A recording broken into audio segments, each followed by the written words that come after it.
Hola, buenas tardes. Bueno, el día de hoy nosotros vamos a realizar una entrevista a un cuidador que está a cargo de una persona con discapacidad. Mi nombre es Nicolás Bravo, estoy con mi compañera Luisa Peña y con mi compañera Caro. El día de hoy vamos a entrevistar a Valeria Curio y vamos a hacer una serie de preguntas para identificar cómo ella vive dentro del contexto con esta persona con discapacidad. Bueno, primero nos gustaría saber cómo se llama la persona que tienes a cargo, cuántos años tiene, o sea, que nos describas un poquito más a la persona para pues que tanto nosotros como los que nos estén viendo tengan como presente quién es la persona. Bueno, pues la persona a la que tiene la discapacidad se llama Rosa Emma Guevara de Gutiérrez. Tiene aproximadamente 86 años, cumple el otro lunes. Ella tiene Alzheimer, el cual fue diagnosticado aproximadamente hace unos 10 años. Aprox. ¿Cuál es el contexto? Pues hay que tener claro que yo no soy la cuidadora principal, yo soy cuidadora de ella, no soy la cuidadora principal es mi mamá. Eh, que hay que tener en cuenta que pues tenemos un contexto más que todo familiar y de redes de apoyo más familiares que de externos. Eso es como el contexto en general. Eh, ¿Cómo has aprendido a cuidar a la persona que ahorita tienes a cargo? Bueno, pues más que nada, mi abuela tuvo la etapa más pesada del Alzheimer, lo que viene siendo en pandemia, que fue cuando todos estábamos encerrados. Y la persona que vivió como las primeras etapas de la enfermedad fue mi abuelito. Mi abuelito muere en el 2020 y pasamos nosotras a ser totalmente cuidadores de mi abuela. ¿Quiénes somos nosotras? Mi hermana, mi mamá y yo. Y ahí empieza como un proceso de adaptación, tanto de nosotras hacia la enfermedad de ella, como de ella hacia nosotras, porque mi abuela tiende a unir a las personas más por la familiaridad. Ella no tiene ni idea de quiénes son, de que tiene hijos, de que tiene abuelos, de abuelos, nietos, pero ella sabe que ella es abuelita. O sea, cualquier persona le puede decir abuelita y ella lo trata como si fuera un nieto, más no sabe quiénes son.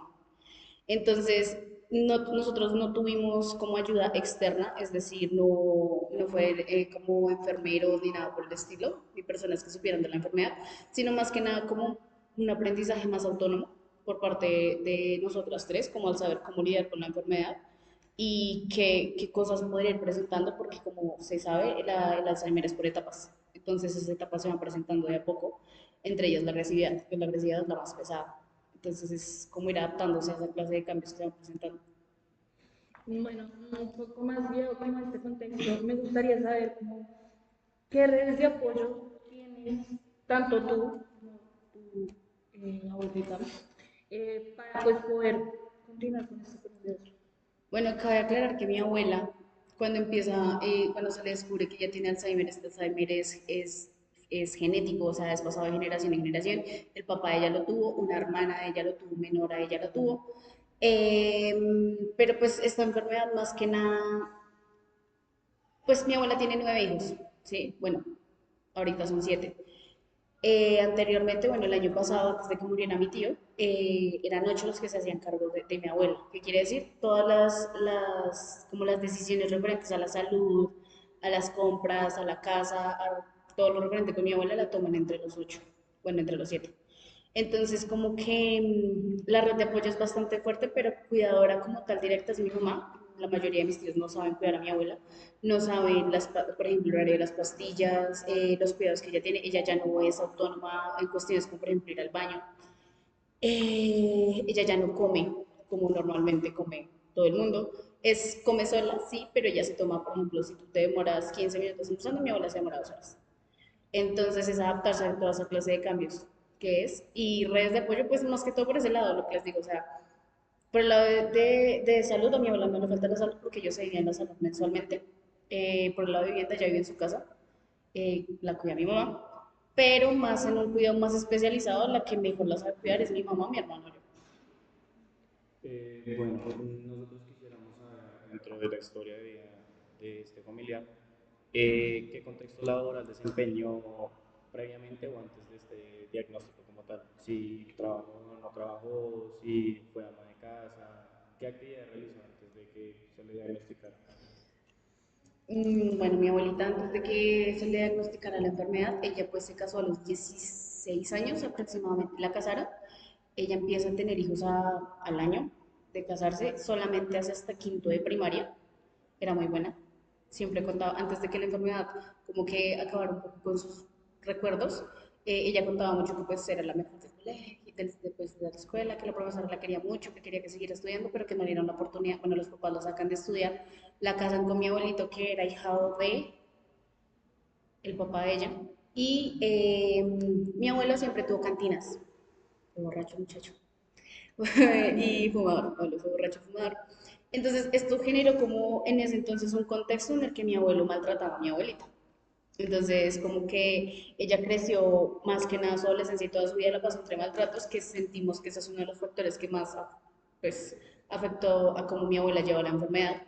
Y pues se casa, empieza a ser ama de casa, tiene 9 hijos y empieza a trabajar con mi abuela en la cantina. Ella le iba a llevar la comida y así, pero ella se la pasaba en la cantina y era la que le hacía las cuentas o iban y vendían. Después estuvo trabajando en la plaza de mercado un tiempo. Y en la plaza de mercado fue cuando ella empezó a tener los síntomas del Alzheimer. Y ya después de unos 2 o 3 años dejó de trabajar.